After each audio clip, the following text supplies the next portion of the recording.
Овој проект ќе трае 2,5 години и крајниот резултат е на истиот да се направи една наставна програма која што ќе биде понудена на Министерството за образование во Македонија и на сите влади ширум Западен Балкан. Целта е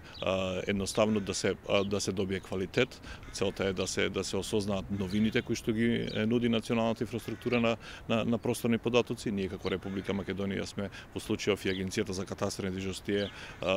фактички партнер во целата оваа работа, бидејќи катастарот изминативе години и владата на Република Македонија овозможи да Република Македонија се искачи високо на скалилата на NSDI, односно законот е веќе донесен, во него се транспонирани 72% од европската директива, сите тела кои што ги бара NSDI во Република Македонија веќе се формирани и истите функционираат. Оваа година донесовме и новата стратешка цел. Она што ни преостанува е да добиеме квалитетни кадри и да ги собереме сите 32 типови на геопросторни податоци, се со цел Република Македонија, македонските граѓани, бизнес заедницата да ги добие податоци и секојдневно да ги користи, се со цел да донесат правилни вистински одлуки во својата работа.